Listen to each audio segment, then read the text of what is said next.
केंद्रे त्रिकोण लाभे वा केतौ लग्नेश संयुते भाग्य कर्म संबंधे वाहनेश समन्विते तद्भुक्तौ धनधान्यादि चतुष्पाद जीव लाभकृत पुत्र दारादि सौख्यम च राजप्रीति मनोरुजः।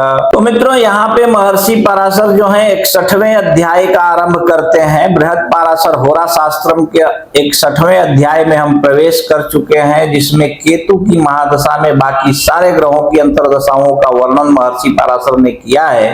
तो आज हम पहले और दूसरे श्लोक या फिर जो भी वर्णन कर रहे हैं, आज केतु की महादशा में केतु की अंतरदशा का ही वर्णन करेंगे। तो जैसे महर्षि पराशर ने पहले और दूसरे श्लोक में लिखा है कि यदि आपकी कुंडली के अनुसार आपके ऊपर केतु देवता की महादशा में केतु देवता की ही अंतरदशा चल रही हो और ऐसे केतु देवता लग्नेश के साथ में या 9वें 10वें भावेश के साथ में संबंध करके कहीं बैठते हैं, या फिर चौथे घर के वाहनेश लिखा है ना, वाहनेश समन्विते, चौथे घर के स्वामी के साथ में भी अगर बैठे हुए हो, संबंध बना रहे हो या दृष्टि संबंध भी बना रहे हो, तो भी धन धान्य आदि की वृद्धि करते हैं, चौपाए जीवों की वृद्धि करते हैं और उनसे लाभ करवाते हैं, स्त्री पुत्र आदि को बहुत ज्यादा सुख ऐसे समय में प्रदान करते हैं, राजा की प्रीति और प्रसन्नता भी देते हैं। आपके ऊपर राजा प्रसन्न हो जाता है तो आप जो कुछ भी मांगे वो दे सकता है। और कहते हैं कि मन में जो विकार होता है, मनोरुजः,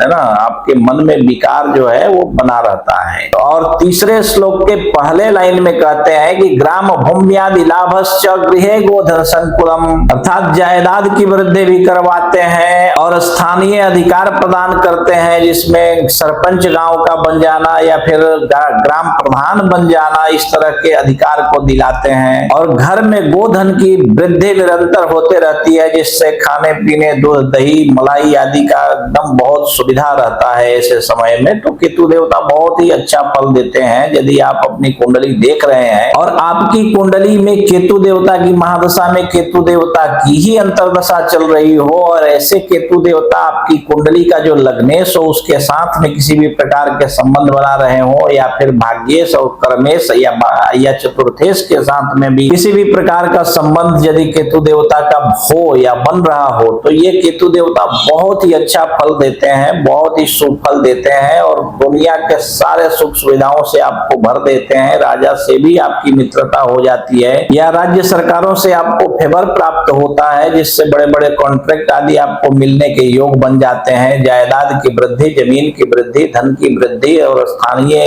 क्षेत्र में जैसे पार्षद बन जाना या गांव का प्रधान बन जाना या फिर सरपंच बन जाना, इस तरह के अधिकार भी आपको प्रदान करते हैं केतु देवता। तो आपको करना यह है कि आपकी कुंडली में केतु देवता की स्थितियों का आकलन बहुत गंभीरता से, बहुत सटीकता से करना है कि केतु देवता कहाँ बैठे हैं, किन ग्रहों के साथ में बैठे हैं, कैसी स्थिति है केतु देवता की। तो उसके आधार पे आप इन केतु देवता के लिए बहुत अच्छा, बहुत ही सुंदर फल निकाल सकते हैं। आपकी कुंडली में केतु देवता जो है अगर अच्छे हो तो अच्छा फल निश्चित रूप से देंगे, इसमें कोई संशय नहीं है। आप एकदम बिल्कुल निश्चिंत रहिए। तो इसी प्रकार आप अपनी कुंडली भी देख लीजिए और अपने बारे में स्वयं की कुंडली देख करके स्वयं ही समझ लीजिए। और यदि इसके बाद भी आपको आपकी कुंडली समझ में न आवे तो आप अपनी कुंडली किसी कुशल श्रेष्ठ अनुभवी विद्वान ज्योतिषी को दिखाइए। और कोई श्रेष्ठ विद्वान यदि आपको आपके आजू बाजू में न मिले तो आप अपनी कुंडली हमें दिखा सकते हैं। आप देश विदेश कहीं भी रहते हो, फोन कीजिए, फोन पर ही हम आपकी कुंडली देखकर एक एक बात विस्तार पूर्वक समझाकर बतला देंगे। ठीक है।